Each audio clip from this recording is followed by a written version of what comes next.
which not always what you see for the Gragas here, but when it's Nuggery, are we really surprised? It's definitely what we see in Tanar as well. You want to be a little bit more aggressive in the lane. And I think that this might be a Night Harvester situation here for Nuggery with the buffs that it received and how much we've been seeing it on Gragas top side. And it's going to give you a lot of extra damage when your Lissandra is a little bit more utility in this draft. Yep. Pyosik going to just move into the enemy jungle here. We'll start off on Canyon's Popcorn Chickens. Interesting. So a bit of vertical jungling here, and I like it. Play towards that bottom side. As, the Lucian Nami, slightly better win rate than the Xayah Rakan. I feel like this stat is just not fair, though. Yeah. It's like the two most popular, or the two best laners together in their strongest state right now. It's like, versus ones that we don't actually get to see together very often, and usually are forced early in drafts to make sure they get picked together by weaker teams. So Pyosik is going to come down here for a level 2 gank, which is the idea after he takes these Krugs. See if this is successful here as Deft and Beryl trying to keep this wave not pushed up just yet. They want to play this one very slow. This is actually really well done by Pyosik, though, who's going to tidy up the entire jungle of Canyon on that bottom side. Yeah, and Canyon's the ward gonna see actually this. is going to wear off as well. The ward is not really far up. Tidecaller's Blessing's going to slow down Kellen as Pyosik moves in. He's going to stop the Battle Dance from coming in, and that's going to get the flash. But Pyosik's still taking a lot of damage. Canyon moving on in, and the flash has to come out. Heal as well to augment this as Beryl decided to take that one. So this was played so well from Pyosik. He holds onto the Krugs for long enough to get 3. So he has his whole kit available, including the Steadfast Presence. So he knows he can force a flash out of one of these two players. It ends up being Kellen. At worst case scenario, saves his flash for Canyon's inevitable rotation over, which he did see on that ward when he came down next to Raptors. And then has Hex Flash. So he didn't actually really trade a flash for a flash here. So the idea was very low risk and high potential reward here, and it does, of course, force Canyon down. Now, the trade-off is that Canyon is going to get a little bit ahead in the jungle. Pyosik spent a lot of time with this, but it's not going to be too significant at the end of the day. Yep. And this bottom 2v2 continues to be in Deft and Beryl's favor. Well, if Canyon stays here towards the bottom side, I mean, there is no more jungle for him to take. But he needs to be here to try and protect Doctarm and Kellen, because DRX are obviously going to be playing around this very strong Lucian Nami lane. And now they're going to go in, looking for this one more time as Beryl, does he have the bubble is the question. He doesn't have flash though, as the ebb and flow comes in. Bubble not going to connect there, as there's the flash blade caller to come through from Doctarm.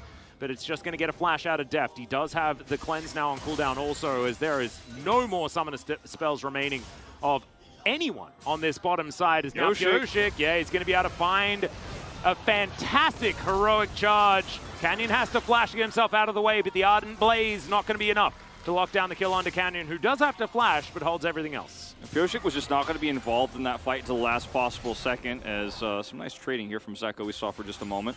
But you could see why on red side it's a lot harder to pull this off, but I like how Pyosik had a different take on it. He was like, I'm just going to take Krugs early, then I'm going to take my blue, and then I'll be in the vicinity. Not going to be able to then threaten blue while he has that extra fire like you would on blue side with this Poppy Lucian Nami, but still comes over here, forces out a late flash from Canyon.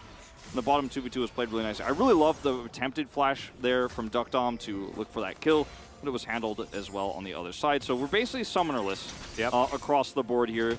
Luckily for Pyosik, he's got that Hex Flash, so he's winning in that regard. Oh man, imagine if it was like Lucian Singed and Poppy. You could actually just call it Pollution. Yeah. That would be really cool. Or maybe it's Urgot, but Urgot not really a support. And of course, Singed is only a support if you're Lehens. As Showmaker, half health, as Zeka does have a full health bar, but doesn't have a whole lot of mana right now. Damonkia moving on up towards this mid lane as it's 5.5 minutes. Not like this is a rotation for the Herald or anything like that. But Canyon is now getting to work on his topside jungle. And the full clear has come through. And as you can see, Pyosik has now pulled ahead as far as farm is concerned because of Canyon's propensity to stay towards that bottom side of the map. Yeah, just really wanted to help out in his bottom 2v2, and he saved them, but was not able to save summoners, obviously, and cost himself quite a significant chunk of his own jungle because Pyosik was able to take those Krugs, then freely jungle his camps, and then come back. So basically just lost a fourth of the jungle here as Canyon, and so significant lead here at the moment as things are going to slow down a little bit longer, or a little bit longer until that Herald does spawn, where we're going to see a lot of level 6s across the board be extremely impactful. Both teams have such a great Herald fight, actually. When you think about the Lissandra value versus Swain in those longer fights, but then Cyclone, Cask, etc., it's really going to be about who positions better and who rotates over there first, very likely. Yeah, I'm also interested in what Doctom's going to be building here right now, sitting on double longsword. Could be anything. Keeping it a mystery. But he does have the Hail of Blades, which makes me feel like it might... Well, actually, normally it's airy, isn't it? If it is going to be the lethality. So it looks like Doctom is probably going to be trying the crit Zaya this time. Against the Swain. Happy about. Yeah, against the Swain, too, I think you're probably going to want that extra damage because he's so difficult to kill. Well, Beryl going to have to speed himself up here, and Canyon's only level 4, so not going to be cycloning or anything like that, as Koshik will get in here. There's the flash, gets the knock up onto Beryl. Let's see whether the Nami will survive, but he's not. Oh my goodness, he does! Beryl lives, and the Zaya is not going to be able to, and now Deft is going to be able to free hit. The bubble lands as well, as now it's a complete disaster for Damwon. Canyon on the wrong side of the map, and is now looking to just try and execute himself, and it doesn't work whatsoever. And this is Damwon Kia trying to force plays around the Lucian Nami lane where they just do not have the same amount of power. And this is on Kellen trying to make this setup play where he gets the knock up, and they end up winning this before the rest of the group up happens, before Pyosik arrives. Meanwhile, this is looking fantastic for Zeka. You know, you could have picked Ari here, and thankfully you did not remember going to the trap where it was that being considered, because this is going to be so valuable later on too. So they commit here to trying to pick Beryl. Look at how far away Deft is, and he's isolated. What they don't realize is that Pyosik is rotating around. Now they're priced into it because there's no real retreat here, so they're hoping they can kill Beryl first, and he just barely gets that heal up. Look how close he is. Yeah, that's why you always click your pots, everyone. Yep. And then from here on out, it's just a chase. Zeka's also here. Doesn't even need to be, but he's like, all right, I'm just going to make sure you guys are okay. As Canyon buys some time, we'll, of course, go down here. We're going to watch the whole thing. Yeah, and Pyosik gets tie calls, blessing that guarantees that there's at least an assist. Yeah. Beryl. That's a good point. But do you know what the most amazing part of this is? And I'm glad that we put Pyosik on screen. This is like the first time I've seen Pyosik just absolutely out-jungle Canyon. Ever. Yeah, and this might be the first time that DRX beat Damwon in 2 years. Yeah. If they are able to win this, it's still early days, but a 2,000 gold lead pre-10 minutes is feeling very comfortable. As once again, Pyosik. That's a big old flash as Showmaker is going to be pulled towards Pyosik here. He does have his ultimate flash and Circle of Frost and all that sort of stuff, so doesn't actually have to use any of it, so he's totally fine. But this is going to give them a lot of control over the Herald right now with all this extra prio. Zeka doesn't quite get the plate, but still, this should be first Herald going over to a DRX who have already snowballed this game quite significantly. And the follow-up CCs we have been seeing have been so good for Pyosik's engages. Nuggery's coming over here very alone, and we'll have to flash. Bit of a question mark on that one. Yeah, don't see any question mark pings, but I would agree with you on the question marks. Kingan throws a blind boomerang. Canyon's going to cross-map here, attempting it at least. All right, well, let's see whether DRX are going to be able to stave this one off. I like how defensively they're playing because they know they're taking the Herald on the other side of the map, and Canyon will be denied. This top side, this blue side jungle is still up here as Deft is just going to take the Gromp. Yeah, I wonder if he was actually seen on that controller. Yeah, he probably was. That was why. Yeah, because that ward there is so valuable. If he's seen there, then Deft just stays back, and Barrow can be up because he just wants to guarantee that Doctom and Kell are not rotating anywhere else because the wave was not in a good place for him vision-wise. And then he comes back. He has tidal wave defensively. Cannon cannot force this unless they are away from the turret. So he has just been put behind. Like you said, I think it's a really good point that you mentioned that Pyosik is actually out-jungling his biggest rival here, you know, in the LCK. Yeah. And got an early lead, and part due to that prio, but he set it up a different way. Okay, this is tricky. Okay, yeah, bit of a trap here as Beryl. Pyosik is in the area. Canyon moves on over as there's the flash from Beryl trying to keep himself alive, but he's on the wrong side of this, and he will be taken down. Canyon now in potentially some trouble as he dashes forward, but it is the Zaya locking down the first kill for Damwon Kia. I think Beryl just didn't have enough mana for Tidal Wave because he didn't use it there and was hoping to turn that with Pioshik's help, but he just didn't have enough mana. Oh dear, Deft able to relentlessly pursue away, or relentlessly escape, I guess. Still a scary moment here for the bottom duo of Damwon despite that kill there. Got to be really respectful of the power of this Poppy when Canyon is on the Krugs far away. That's going to relieve a lot of the pressure here on the map for Damwon. Still going to be Drake started first with the timing of the back here for Damwon. DRX will pick it up very late into the game. It's 11:30, and so, you know. Going to be some delayed dragons this game.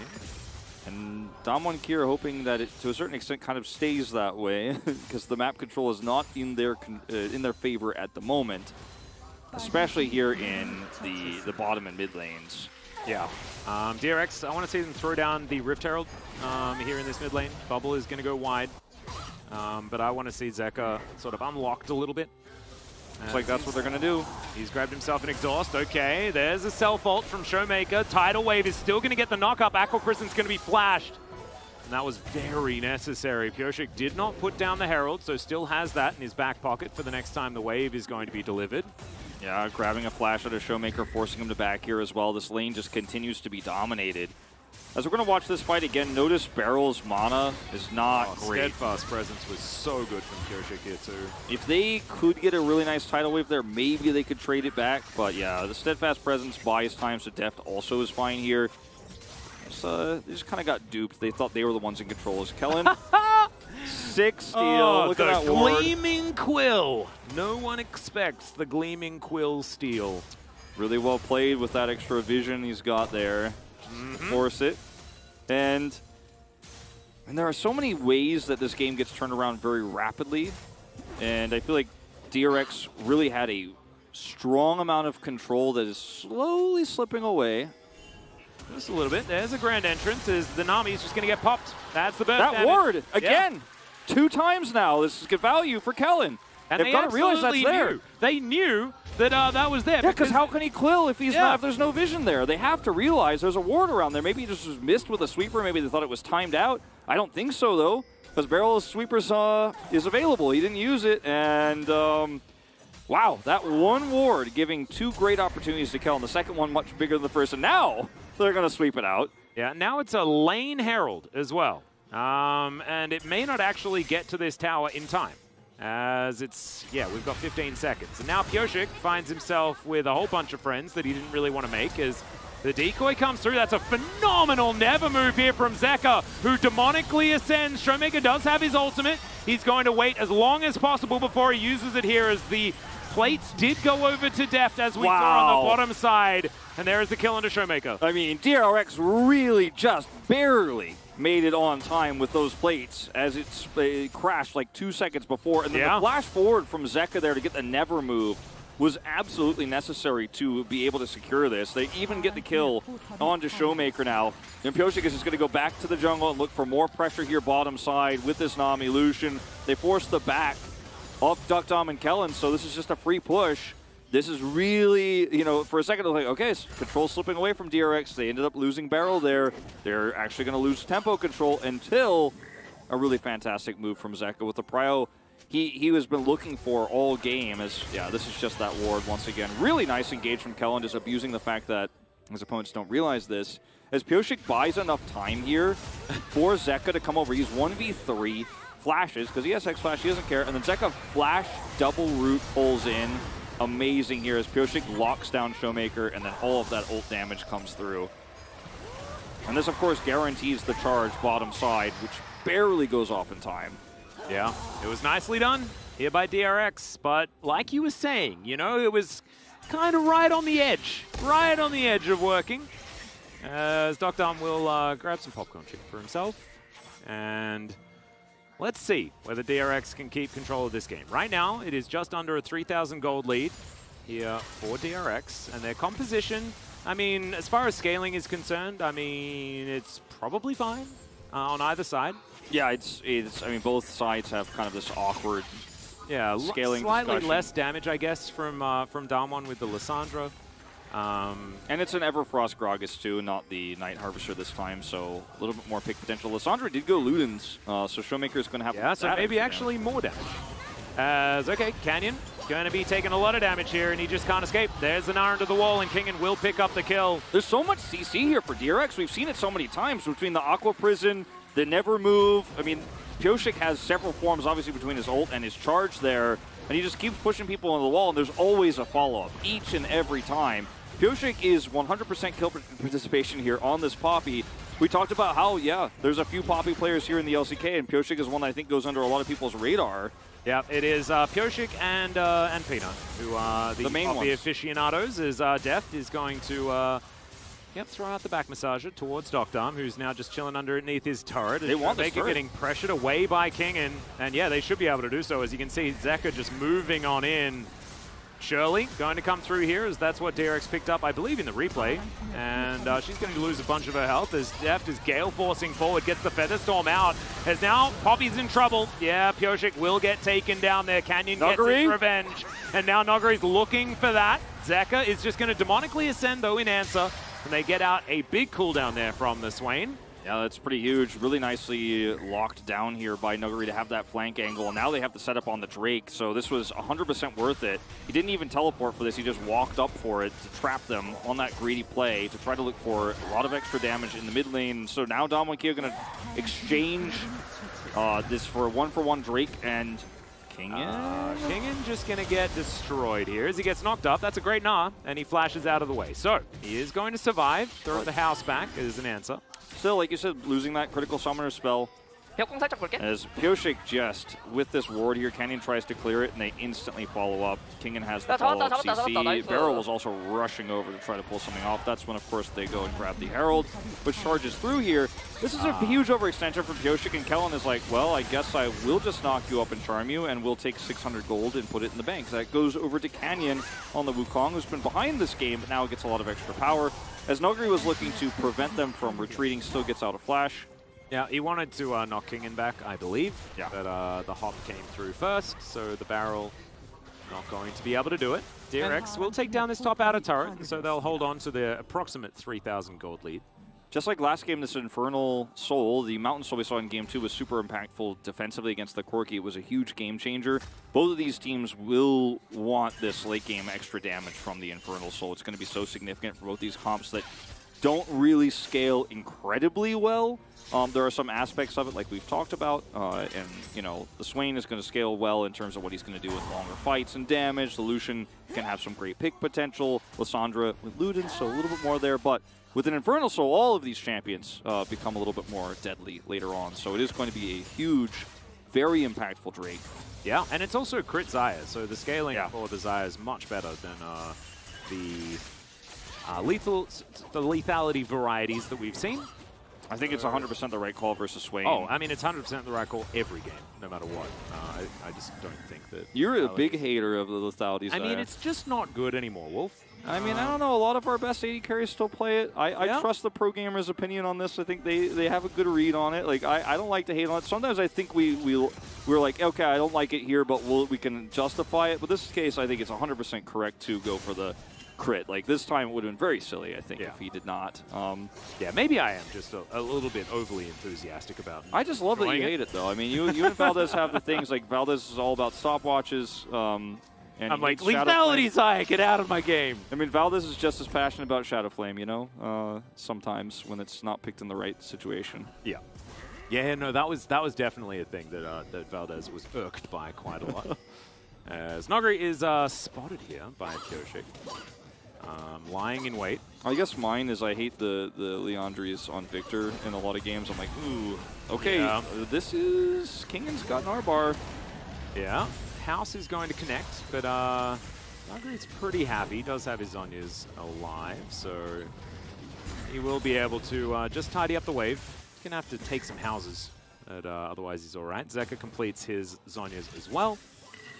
So we've got the game just trudging along. Yeah, it's a bit of a lull state here since DRX have lost a little bit of the tempo control they had with Pyosik dying there and all that extra gold going over to Canyon.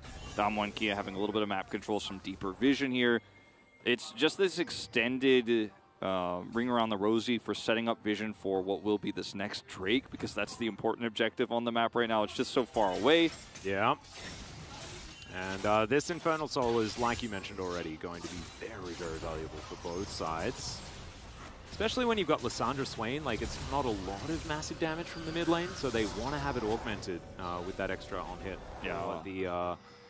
The Infernal Soul. But, I mean, that's a conversation for quite a ways down the line, right? Because this is going to be the first Infernal, and it is one apiece. So we're going to need to stack up 3 of them. It's at least 15 minutes if one of the teams gets all of them. And it was an 11:30 first streak take. So. Well, actually, it's at least 11 minutes. Yeah.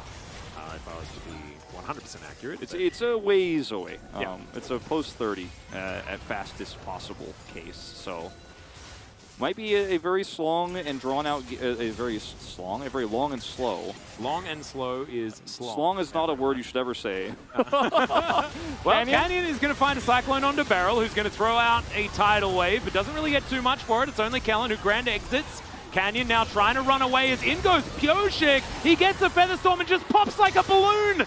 Oh no, the overextension into this Damwon comp is not what you want, and now Nogari's going to go for the re-engage. Deft dashing away. Damwon may have gone in too far though, as they all back away. There's just no more damage here for DRX. Kingen, of course, has ultimate available, but he can't get on top of them, and after the culling is gone, Zeka's ult is gone. Doesn't matter if Damwon and Kia are super low. They have to retreat, but you can't chase them or punish them. Now, DRX will be able to, of course, group up faster for this Drake take. And there's only Lissandra ult here for engage opportunities. That's why Showmaker's on the edge here. There's also a blue buff that just got amongst it as, okay, teleport back in from Nogari. This will guarantee that this Drake does go over to Damwon Kia, even if it does do a bit of shenanigans. Yeah, this was, I think for DRX, desperate at best. Yeah. As Damwon Kia do have to expend that teleport, but feel very happy about this as we talked about how it's long and slow until it isn't when Canyon flashes forward for the Cyclone and the second part of this hits Pyoshik. The Tidal Wave here looks like it's enough to actually turn this, but Zeka just cannot stick to the members here of Damwon Kia, and when Pyoshik goes over, it's just instantly Blade called to death, as you mentioned. Yeah, that kite back from the Zyre is absolutely fantastic, and it's exemplified in this particular fight. That's why they picked it into this draft too. You expect that it's going to be an oppressive diving jungle who's trying to non-stop put the pressure on something like an Ezreal, if that were going to be the case here, or any other scaling AD carry for Duckdom. So he picks the one that's most survivable and has that extra turn burst damage in situations like this, especially into the Poppy. So beautifully done here is now he's got a bounty on his head. He's looking for his third item. It's going to be the Infinity Edge coming along here pretty soon. Yeah, it's a very scary Xayah. Showmaker has got himself the Ignite Exhaust as well. This is a pretty aggressive look for the Lissandra, paired alongside the Luden's Echo as well. Showmaker does like to itemize for the game at hand, and he's doing so once again, as Pyoshik is going to find a heroic charge onto Nogari, and the Aqua Prison's there as well. Showmaker possibly caught out as now Zeka's on the flank. The Never Move's fantastic. The Zonya's going to be utilized as Showmaker's kiting as best he can. But Deft will be able to lock down that kill. And now the rest of DRX are looking to close in. Canyon and Doctarm against the world. Kellen is alive as well as the ulti's going to come through. Gets rid of the monkey. And Kellen is behind enemy lines. But it looks like DRX might be distracted enough by this Baron that they could just lock down. They're definitely going to look to take this. Canyon does have Smite available here, but getting in is going to be so difficult with the vision controlled out. Barrel set up on this control ward, and Kingen is going to help lock down this brush. Canyon showing, of course, in the mid lane, so won't be able to come over here and contest. Feels like this game is coming down to who makes the fewest errors. Like, all of the opportunities that either of these teams have had have just been based on unforced positional problems in the mid lane here, as this time it's DRX who end up succeeding. They will get those empowered recalls despite the low health bars here. As Pyoshik, Hex Flash here, he sees, Hex Flash isn't the greatest, but he sees Nuggery, and then they have to follow up CC once again. And then Showmaker is just completely zoned by this Tidal Wave, and Zeka just prevents anyone from coming over. He's just Gandalf here, you shall not pass, I've got my ultimate, I've got my stopwatch, no one can blow me up. Yeah, the Balrog that is Damwon Kia was 100% denied this time around. And yeah, DRX just looking great. And it feels like the team with initiative in this game is the team that's able to walk away with the win, outside of when Pyoshik goes way too far forward. But DRX actually still playing on the front foot, which is what you like to see. Because after that play in the mid lane, sometimes you can see DRX just say, well, I don't want to make mistakes anymore. And then they stop making those plays, but they need to keep doing so, especially with this Lucian Nami lane. That's such a good point about DRX historically. When they lose control, they've been so timid, especially in rosters past. Now that Deft is on the team and Pyosik is really gelling with the meta picks right now, it does feel like a different DRX, but they need to keep that pressure on and making plays like that, even if the Hex Flash isn't sexy, is definitely what you need to be doing as DRX's culling will just be used for a little bit of pushing power with this Baron. They're just 4-1ing this. It's okay because DRX used to be known as the sexy team. They did. It was a thing. Yeah, that was a meme. It was a meme in the past. So even if the Hex Flash isn't sexy, the team's still sexy. Showmaker going to take way too much damage here from Zeka. Canyon as well, trying to escape from this one, and DRX really starting to hit some critical mass here. As they break the inhibitor turret in the mid lane, Pyosik just minding this siege minion that's getting to work on the inhibitor turret bottom side. There's inhibitor one goes inhibitor. down. Yeah, DRX really pressing forward with this Baron. 3.5k the power play thus far, but still a minute to go on this one.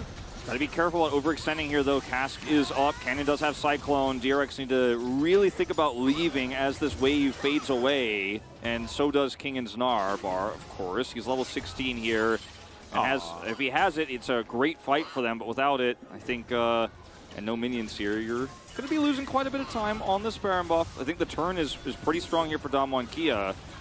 Control wards are now just going to be eaten up here. There's the never move. Connects as the Blade Caller comes through. Tidal Wave just to zone them away from this turret. There's the knockback on the Xayah. The Blade Caller goes about 4 trillion miles, but it doesn't matter. They're just trying to break open this space, and they'll succeed. 2 inhibitors down for DRX.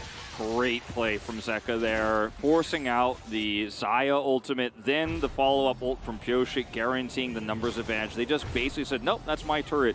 You thought you were going to be able to time it out. You thought maybe you could look for a turn engage there with all of the setup that this Gragas, the Lissandra has, but we're just too oppressive. And they pull the trigger first, and that's what this game has been about. Like you said, I think you identified that so well earlier. Just whoever takes the first move usually has an advantage. And the worst part of this for Damwon Kia is, yes, they got that pick onto Pyosik. It took all that extra gold in the mid lane, and some of the tempo was removed. But the second time that an aggressive move was made and DRX get the kill, it leads to a Baron, which leads to this pushing power, which leads to ultimate control over the game, and 8,000 gold, or I guess about 4,000 or 7,000. Yep, and they just went back and spent all of it as well. As that is an interesting ward. I think that is a teleport flank ward if ever I've seen one. As Kellen's going to place that one down for a potential Noguri flank later in the game. Let's see whether they are going to head over there. Thank you to Jonah Strong for demonstrating this ward, as Kingen is checking for it. He's looking for those types of wards, but it's placed in such a cool spot here. Yeah, just as out you of can view. see, it survives. Oh, Beryl says no, he does not. Oh man, Beryl is he's 5-head right now. Get those 5 heads in chat, everyone. Beryl is just out thinking his former team. This has been one of DRX's best series so far this season, and this is after losing to Live Sandbox. Yeah, it's nutty. As Live Sandbox are going to be playing later today, let's see what they're going to be able to do up against Harmon Life Esports to demonstrate that maybe they are a team that should be vying for 3rd place. As Kingen playing aggressively into Noguri. The fadeaway boomerang is beautiful, as the Vision of Empire is getting scarier and scarier. As Noguri's not as tanky as he wants to be. He went for Void Staff 3rd, not a tanky Gragas or anything like that. A little bit more of that damage. Yeah, it's just so much coming through, and DRX sieging as best as they can, hoping to have Prio for the next objective. It's so far away. And this is, okay, hold on. All right, that is a great pick-off as the Na is just obliterated. There is no longer a tidal wave either for this defensive play. As Damwon Kia now outside of their base. Canyon is just going to get smashed by Deft. Unblaze not going to do it though. Still has to flash to get himself over the wall. And yeah, you're right. The wallets are pretty heavy, Wolf. I mean, that's what I was talking about in terms of turn potential when we were looking at that bottom play is Damwon Kia can absolutely just pull the trigger and turn with all of the engage they have if you step over the line. And that's what happened to Kingen. But then DRX were like, yeah, we used a lot for that. And we have a lot of money and we have the better items. So we were very happy to just straight up turn. So look at how much is used for this. Lissandra ult, Cyclone is used. And then instantly, look who comes over. Deft's like, all right, give me that E. I'm going in. And Canyon goes down to half health instantly. The culling almost kills him. He has to flash. And they do, of course, win the exchange. Yeah, Deft's flash was on cooldown. Otherwise, he may have just flashed after him. Yeah, I think so. Zeka just comes over and takes this blue buff. Kellen getting vision down where he can. And look at the items too here that DRX have in their hands in terms of the wallets. Like the Infinity Edge has been done here for Def for a while. He's got another BF sword. He's doing so much. Also, Deadman's plate and Randuin's for King, and he can close the gap so quickly when he has that Gnar. Yep. It's so difficult to kill. Well, Joshik now with the Steadfast Presence looking to lock down Nogari, but that's a great quickness. Ulti comes through from the Poppy, double stopwatches here as well as Zeka keeping himself alive. Showmaker off on the backside, he'll just get knocked up. The chain CC's beautiful. Kellen also going down so low, and now the flash. The Blade Call, he's trying to stay alive. Doctor's doing as much work as he can. Deft is already dead in this fight also, and that is so much consistent damage gone from DRX as they do back away. It's Kellen and Showmaker in trade for Deft, but that is so much of DRX's damage. DRX's damage is gone here completely, basically. Will Damwon-Kia think that's enough to regroup and start a Baron? I don't think so, because there's still 2 inhibitors down. One just, of course, respawning moments ago. But there's, enough push here in the mid lane that this is not going to work out. Now, DRX want to engage with King in here, and he's actually locked up, knocked up, and then has to use his stopwatch. Without Kingen in this fight, there isn't a whole lot of lockdown for Deft, who then becomes the target, then has to use his stopwatch. So this is actually a really fantastic fight for Damwon-Kia. All things considered, like 8,000 gold down here. This is the best one they were pretty much ever going to get. Well, Nogari's now going to get teleported on, but he finds the body slam. He's looking to turn it. Zeka's going to have to flash. Oh my god, he's lucky. He's got so much money, Wolf.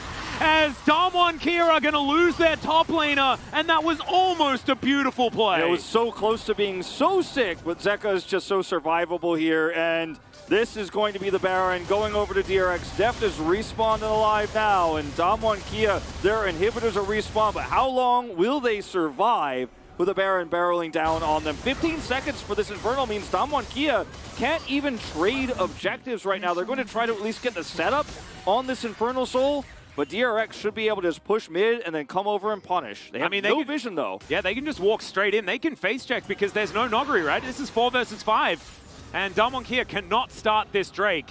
Doctarm gets a red buff, and that is probably the best news that you're going to get. Moving down now towards this bottom side. Doctarm is just massive. We have to reiterate that. This Zyre is certainly a big deal. Certainly is. Notice the back and buy here is going to be a lot of control where it's picked up for DRX, as this is just Nuggery. So perfectly done with the body slam cast here, but Zeka survives. He has so much money. God. And then he just turns around. He's already back up to half health by the end of this. Yeah, and the Aqua Prison layering on top as well is going to spell the end. It was really good defensive play from DRX, and it could have, like, if Zeka is like, I don't know, a few thousand, like 1,000 gold less than he has one level now, down, yeah, or a level down, or something like that, then that could have just been like the game-losing play. Is Deft running away from Doctarm here, who is very scary, as we mentioned before. He has his GA now, so he can survive a lot longer in these fights. Just walking at them. Yeah, he's a barrel of a man. He just doesn't care, and he's got a Zonia's and a Gargoyle's Stoneplate, both actives available here. As DRX are just trying to use this Baron to march down these lanes and remove the inhibitors. Again, this time they're going to split towards top side here where they have that wave to actually maybe get the full all 3 inhibitors set up here, leading into what will be their soul of the Infernal. Maybe they end the game if Damwon-Kia give them a chance to, as they're just so oppressive right now on the map with this siege. Look at Zeka, he's just walking at them. He just doesn't care. He's a tank. Yeah, he absolutely is. Wandering towards these inhibitors. It's going to be the 3rd one to go down. Damwon-Kia getting the same treatment that was given to DRX in Game 2. Nexus turrets, the last bastion of hope here for Damwon. They need to desperately try to defend here. Doctarm has so much damage potential, but DRX has so much map control and so much money, and Doctarm doesn't have a lot of health bar left as Kellen almost leaves him out to dry. Never move, not going to connect as they get back to the fountain as Deft is dashing forward, looking for any opportunity, any opening. He has GA, so he can play more aggressively. And now Canyon, can he find the angle? Can he find the Cyclones? Yeah, this is what this is all going to be about, is where is that turn down one key? You only got one more chance. Yeah, there it is. Helicopter. Oh my god, the Steadfast Presence, and they move Zeka right in amongst the team. It's exactly where he wants to be. The knock-up is going to be there, and Zeka survives for approximately forever. It's a double kill for Beryl somehow, as the Nexus will go down, and DRX will take down Damwon Kia for the first time in 2 years.